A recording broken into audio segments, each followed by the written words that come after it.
Yeah, we're already behind a Class Jaguar. When I'm alongside Ben, you know exactly where he wants you, and you're on it.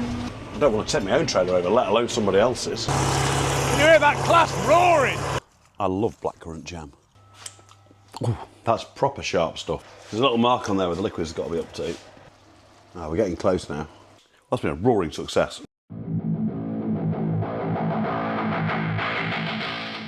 I'm out flail mowing at the moment. I didn't think I'd bother filming any of it because it's like probably a bit boring. You've seen us do quite a lot of that recently. I've got to film this. Just turned round at the headland, not hit anything at all. And the bonnet's flown up on the tractor. How mad's that? Why on earth has that just flown up in the air? That's quite annoying because it's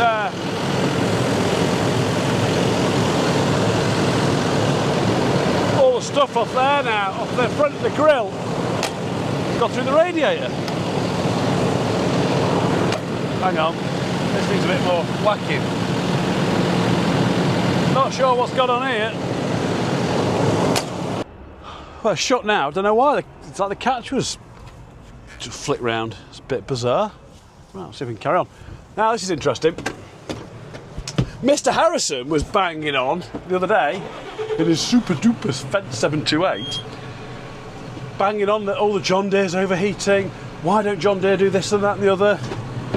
You're looking at the wrong Deeres, Ollie. Look at this. We've got a special button. Look there. We press that, Ollie.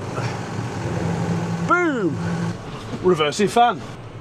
To be fair, we have been waiting a fair while for that function on one of our Deeres, but we're dead sure we've got it. Saves having to buy a Fendt, doesn't it? And if it gets really hot, as we've proven, the Deere's one step ahead. The bonnet automatically flicks open. How good is that? Oh, I think I'm getting a little bit delirious in this heat. It is quite hot out there. So we're out today on second cut. Different gang. We're out with Alan and we're chopping for Steve. I've got a bale down here later for him. So, yeah, a bit different to the crone I'm normally running alongside. Yeah, we're already behind a Class Jaguar. It's chopping well. It's wilted really quick, the grass this time.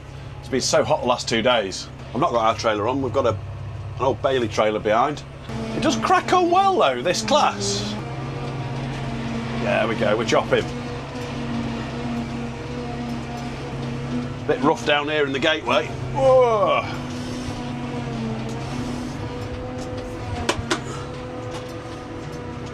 He's going about that, he's going out the way first.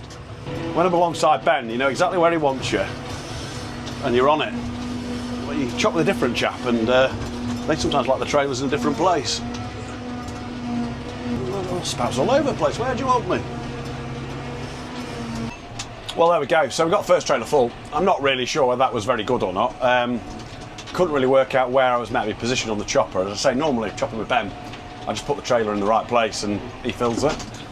Not really sure whether Alan was trying to film me or I was trying to catch the grass that he was chucking out. We'll work a plan out.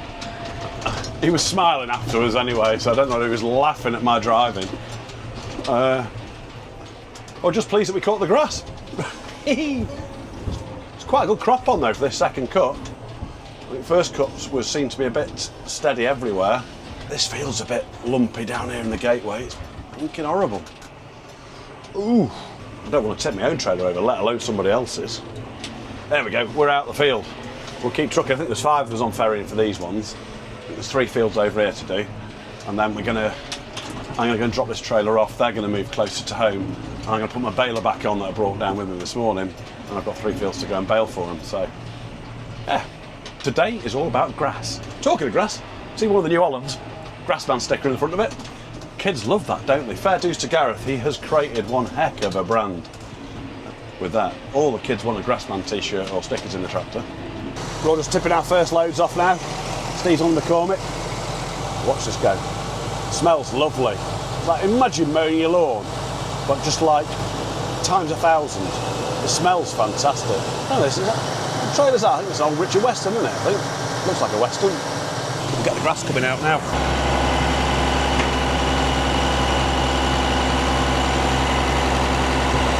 He's giving us a big smile in the cab. There it comes. Got a little Merlot down here. That's pushing a bit up as well. Hancock's there, well, but 6,930. Don't make them like that anymore.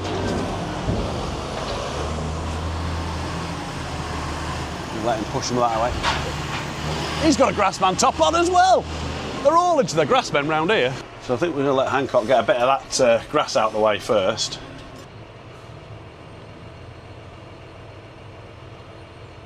I think he'll want another shove first before we put this in. There's no point overwhelming him, otherwise it'll really slow the job down. Got some weight on the back of there, hasn't he? Got his weight pack and the big load of wafers as well. It's like learning to drive again, isn't it? When you come to one, I don't know whether you know what I mean, but any of you guys that have done ferrying, you come ferrying a farm for the first time, it's kind of like learning to drive again, isn't it? Everyone else, you feel a bit of a tool. Everyone else just knows exactly where to go, where to draw, where to back up, where to pass. You do it for the first time and it's just like a whole new experience. It keeps you on your toes. There's Kane! Kane's raking for us, that's where I'm going baling afterwards. It's a shame I've got time to catch up with him. By the time we finish ferrying over here, he'll have finished raking all these fields and he'll be off. Bit of a traffic jam here. Yeah, one of the problems with these lanes, some of these little places, is trying to get around each other. Yeah, it's a big problem with some of these little small places you go to. As the kit gets bigger now, it gets more and more difficult to find places to pass. Dead pretty down here though, look at this. I mean, when this was all built, this would have been hay wagons behind horses, wouldn't it? Beautiful. Old cart houses here. These would probably have the horses in for the hay wagons and stuff back in the day. Yeah, so definitely a pretty little spot. Oh, that's a little dog, isn't it? It's like one of those like something doodle things. Everyone has a doodle thing these days, don't they? No one has a proper dog. It's all like something doodle. It does lick on with this class.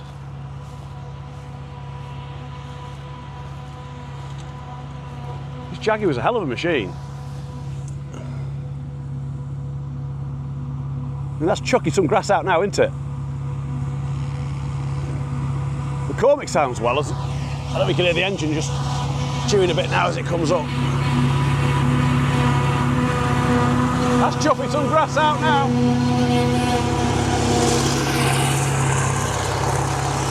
Can you hear that class roaring? That sounds awesome. Proper beast. Don't know what engine's in that or what it's done to it. But that's got to be better than what it was when it came out of the factory. It sounds like a plane going past. Awesome kit. Yeah, it's got some blow on it, hasn't it? That Jaguar, it's really chucking the grass about. The additive, you see the additive tanks on the back?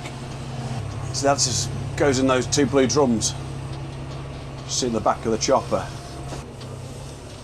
They're a bit easy to fill up there, aren't they? The new ones, the tanks are up on top of the machine. You've got to climb up all those steps, so they're a bit handier there, aren't they, in a way? You see the chopper coming again now.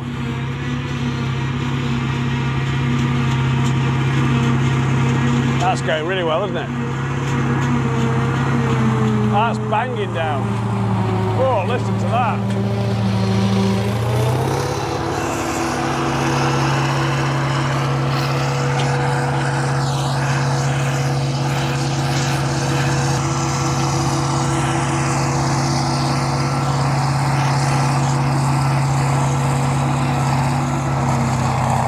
So this grass is it's wilting down really nicely.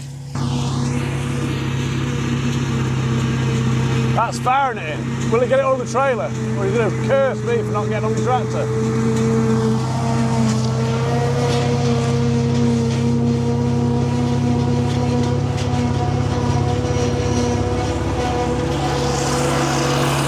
That's this field done. Just got to get one more field cut over there now.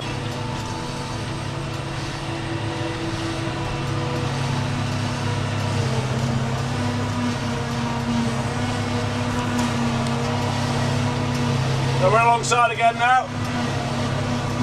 This might be my last load. Don't know, we'll find out whether I need to come back or not. That Class Jaguar was 21 years old, so it's 21st this year. It's going so well. It's an absolute beast. So I finished ferrying now. The rest of the lads are carrying on with that. I've taken the trailer off, put the baler on, and I'm off baling now. the same farm, about 30 acres to do.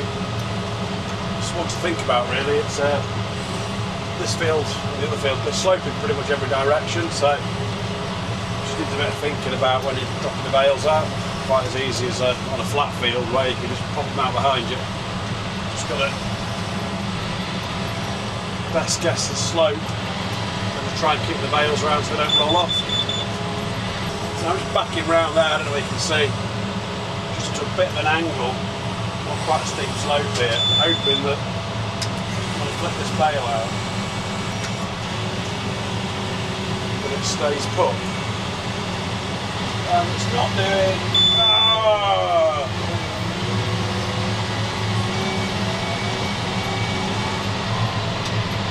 Try and get it against the electric fence. No, it's gone through the fence. Bugger. Yeah, that's a bale in the hedge. Pretty tricky for Martin to get hold of, I think. I'll have to get the loader to come and pick that one up. Sure, it's an absolute nightmare on these steep, on these banks, because once they start rolling, it takes some catching up with. Runaway bale.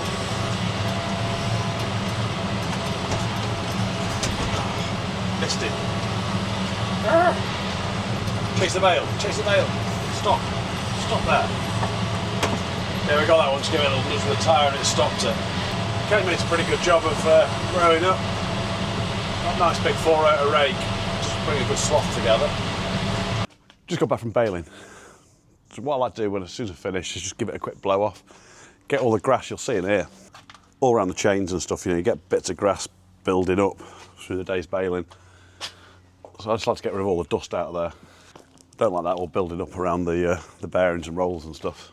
And also, if we've got any weeds from one field going to the next customer or our next field, just get as much of that off as possible. It's less likely to contaminate somebody else's ground. I find this big steel backpack blower ace for this job.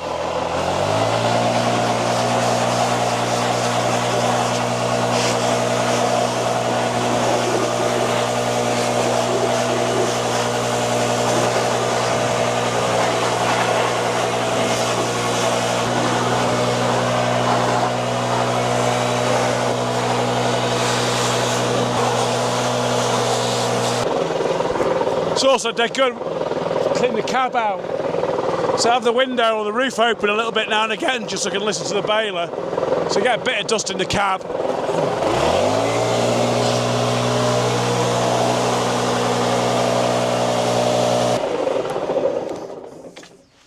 Dead quick and easy. Don't like to power wash under any of this. Obviously all the chains are greased. Don't want to get wet all around the bearings and stuff, so just blowing it over, just having a dry clean like that. It's done good. All around the back of the tractor the same. There's no point steam cleaning unnecessarily. Everything's pretty clean, it's just got dust around there. So Sunday afternoon, I'm trying to have a bit of a lazy day. So we're just picking the black currants. So there's just a few left on here now. I picked some last weekend before the birds got them. I've had them in the freezer, so these are sort of mainly frozen ones. I've just been back over them now. Just picking up the last of the ripe ones. A few more have ripened this week with the sunshine. Whatever's left now won't amount to much, so we'll leave anything that's left now to ripen up and the birds can have those. But they've been quite a good crop this time. So now I've got more picked, I'll make the jam. It's quite a big old bowl full. So, we'll whiz back into the kitchen now. We'll get these on, simmer them down with some sugar and make some nice jam. So there we go, we've got 3.4 kilos.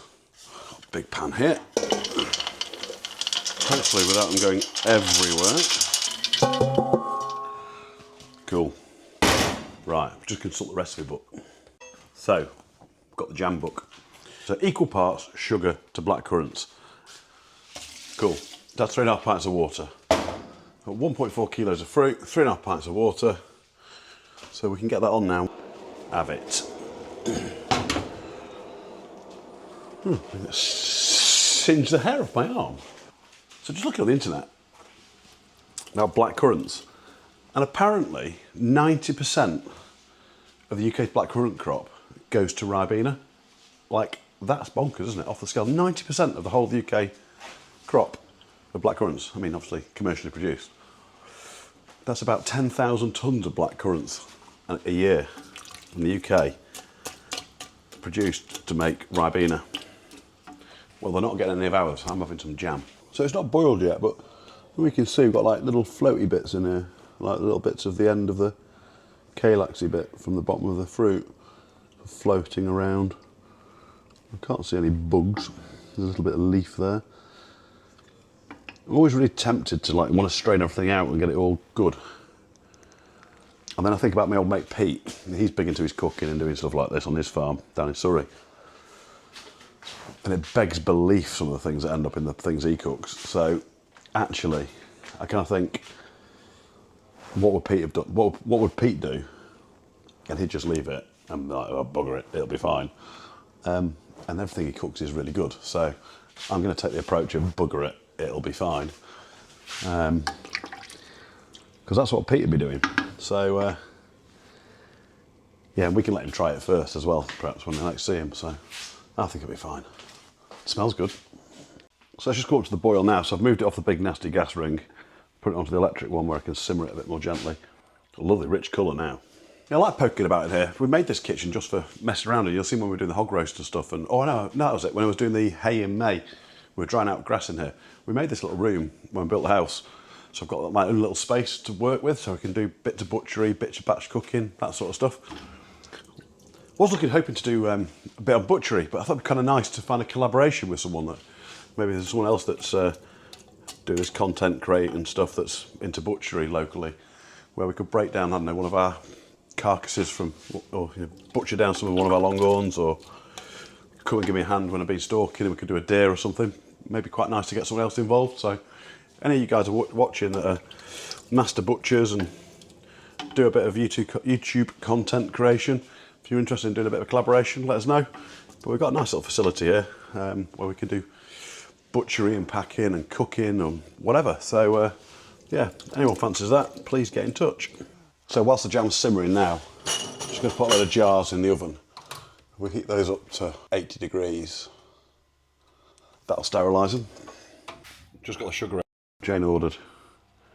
Sorry about this, guys. A little bit disappointed. So this is Tate & Lyle, and it's sugar cane, granulated sugar. But confusingly, it's made in the UK since 1878, but not from anything from the UK.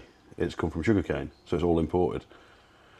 I think that great big Union Jack, just because it's a British company, is a bit misleading.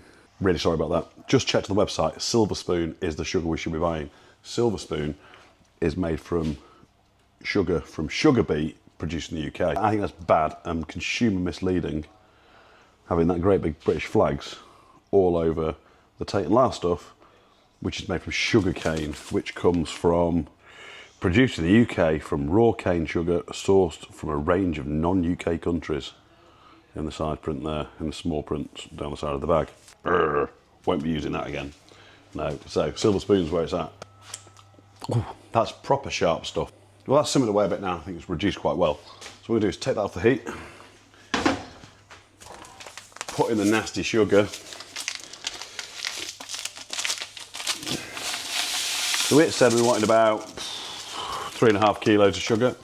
Something really satisfying about jam making. I can't believe I'm now mid-40s and saying things like this.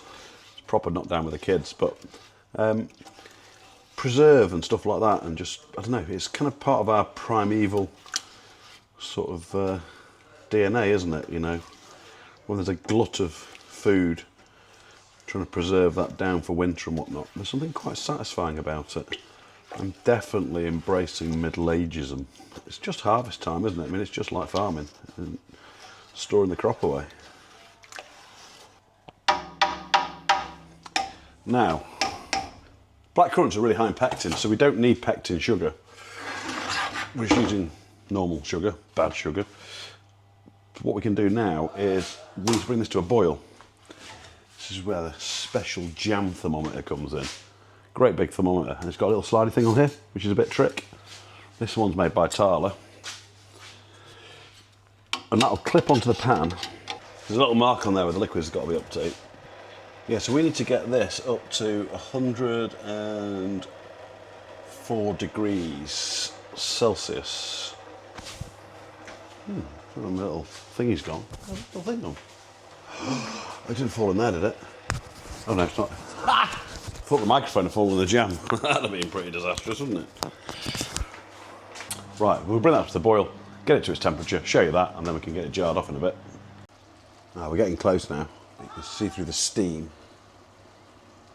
We're getting seriously close to that magic mark on the thermometer where the jam should definitely set.